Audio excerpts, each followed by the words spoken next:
Corona की महामारी से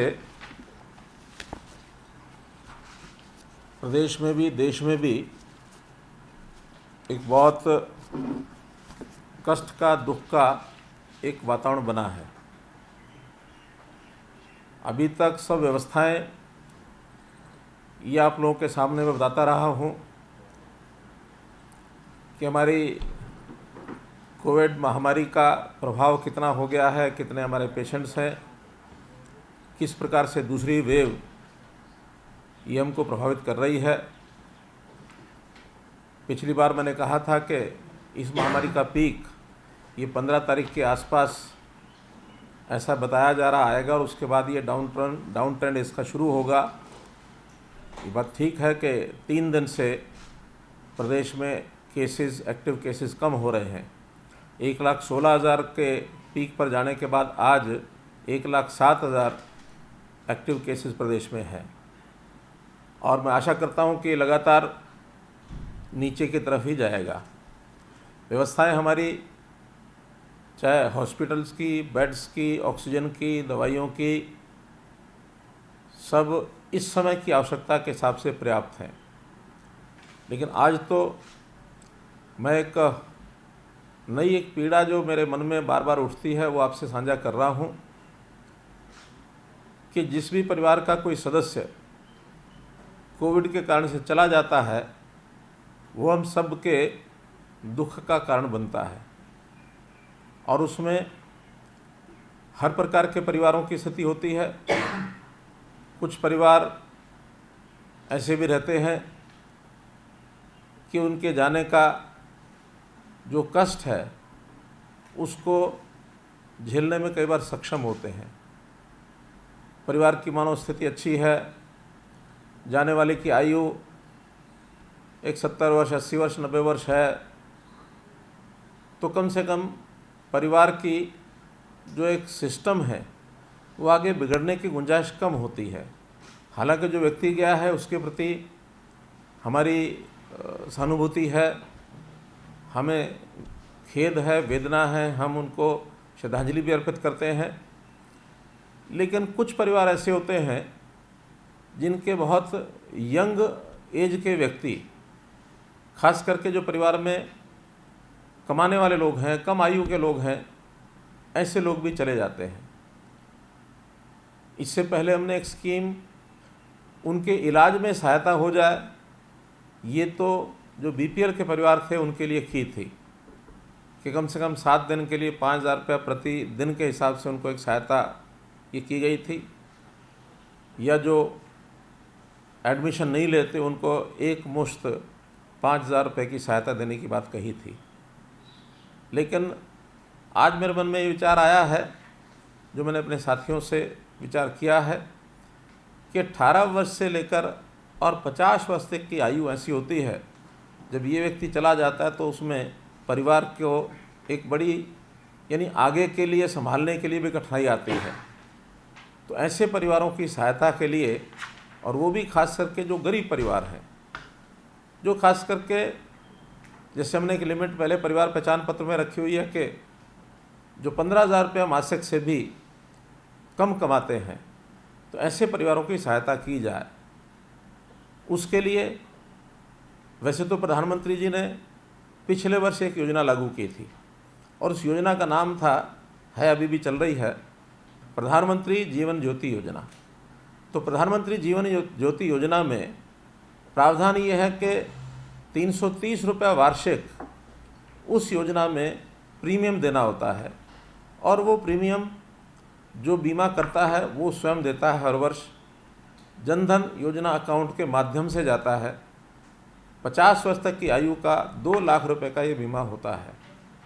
कुछ लोगों ने पिछले वर्ष इसकी सदस्यता ली है और बीमा कराया है, लेकिन बहुत कम मात्रा में कराया है। तो आज उस योजना को मैं इस रूप में रख रहा हूँ कि हरियाणा के जितने भी खास करके बीपीएल के परिवार, 1,80,000 रुपये तक की वार्षिक आय, 15,000 रुपये महीने की आय, ऐसे परिवारों के लिए आज एक योजना लेके आए हैं कि वो सब बैंक में जा कर के अपना एक फार्म भरें और फार्म भर कर के वहाँ दे दें पहली किस्त का 330 रुपया उनके जनधन अकाउंट में जमा रहना चाहिए। पहली बार की किस्त अब वो जिस दिन भी बीमा करने वाली कंपनी यानी लाइफ इंश्योरेंस कंपनी वो जिस दिन भी उसको लागू करेगी 31 मार्च से पहले पहले वो लागू हो जाएगी, वो बैंक से पैसा ले लेंगे। उस पैसे को इस महीने की जो पहली किस्त होगी उसको तुरंत हम रियम्बर्स करेंगे, जाएगा उनके खाते में से, लेकिन उसके खाते में ही हम रियम्बर्स करेंगे।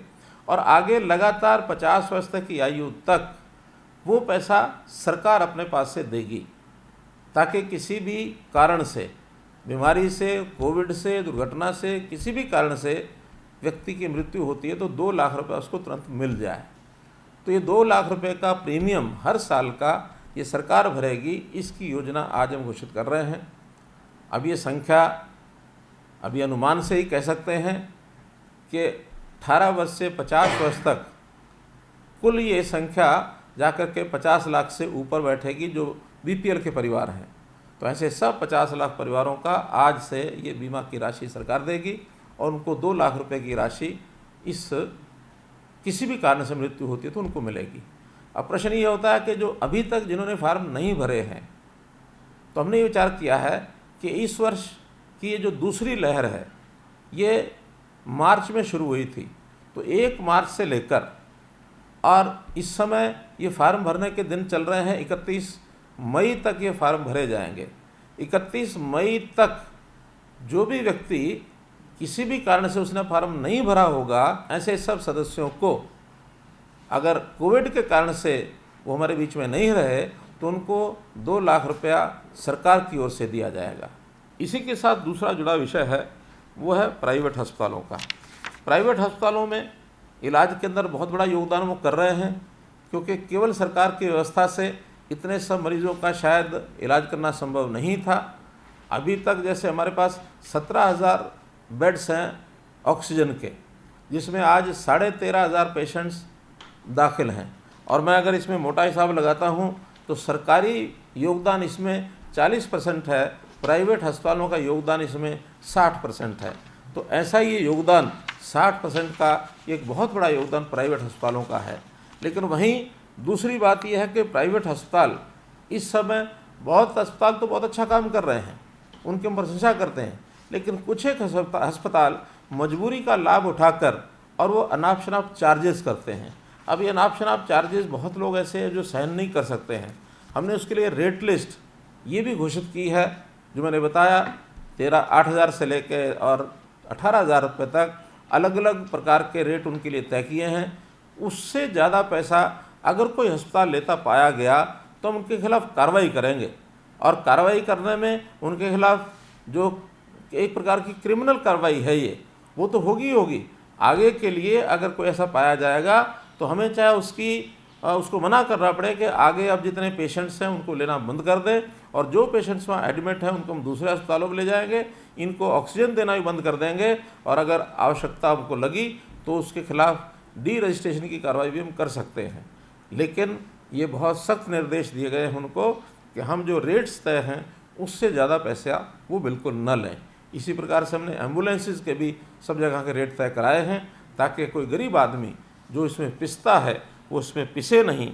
इस प्रकार का एक निर्देश उनको दिया गया है, इसका सख्ती से पालन करें, ऐसा एक विचार मैंने पहले ही बताया, आज भी बता रहा हूँ। तीसरा एक विषय है ऑक्सीजन की डिलीवरी।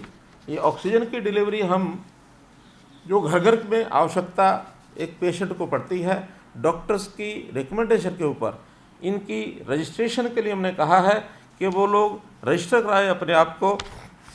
और अभी तक जो जानकारी है www.oxygenhry.in, तो इस प्रकार से इस वेबसाइट के ऊपर ये प्रावधान किया गया है।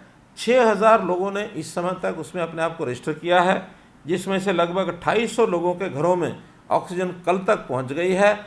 आज 847 लोग ऐसे हैं जिनकी डिलीवरी आज की गई है, तो ऐसा लगभग ये 3700 लोगों को दी जा चुकी है। कुछ ऐसे केसेस हैं जिसमें उन्होंने डॉक्टर की पर्ची अपनी नहीं लगाई है, कुछ लोगों के पास सिलेंडर्स नहीं हैं, उनको सिलेंडर उपलब्ध कराने के लिए कहा है। हमने हर एक ज़िले में ये भी कहा है कि ऑक्सीजन कंसनट्रेटर्स इनका एक बैंक बनाएंगे। अभी प्रारंभ में 10 से लेकर के 25 कंसंट्रेटर का बैंक होगा, ताकि किसी के पास सिलेंडर नहीं है तो उनको लोन पर कंसंट्रेटर दिया जाएगा। आवश्यकता जब तक है तब तक रखेंगे, उसके बाद वो वापस जमा कराएंगे। तो ऐसे ऑक्सीजन का ये बैंक, इसमें जैसे हमारे पास उपलब्ध हो जाएंगे ऑक्सीजन कंसंट्रेटर्स, उसमें ज़्यादा भी संख्या इन बैंक्स की बढ़ाई जा सकती है। कुछ संस्थाएं भी बैंक्स बना रही हैं, उनको भी मैं चाहता हूं कि और अधिक संख्या में इन बैंक्स को और वो आगे बढ़ा करके लेकर के जाएं। अब एक अपील आपके सामने ज़रूर मैं रखना चाहूँगा कि जैसा आज डिप्टी कमिश्नर से मेरी बातचीत हुई है कि ग्रामीण क्षेत्र के अंदर थोड़ा इसका प्रभाव दिखने लगा है, बल्कि कहीं कहीं तो ज़्यादा दिखने लगा है।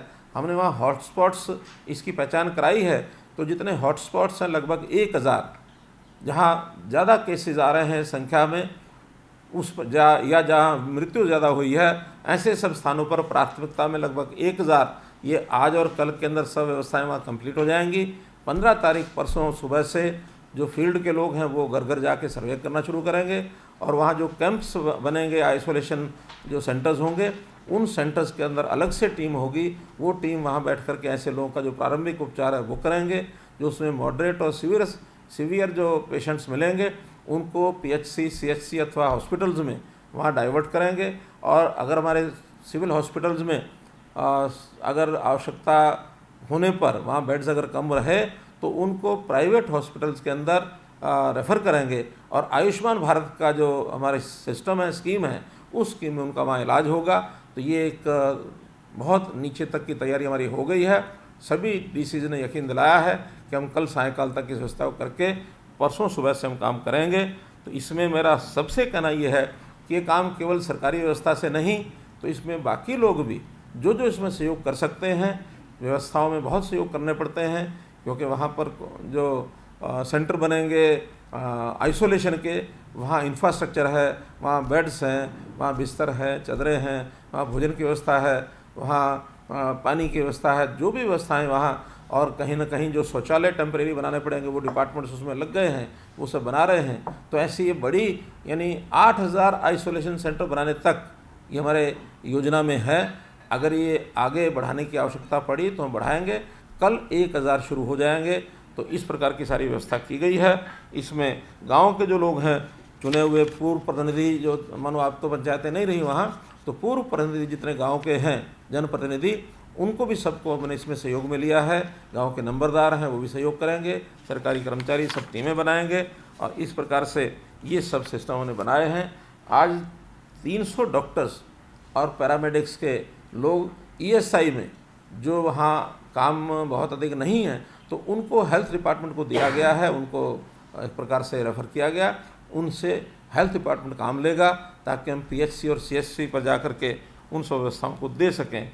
ये सब व्यवस्थाएं हमने की हैं। तो आपसे भी मैं अपील करता हूं कि एक पॉजिटिव वातावरण बना करके, और हम हर किसी को इलाज मिले, गरीब की सहायता हो, ये सब करने के लिए हम तैयार हैं।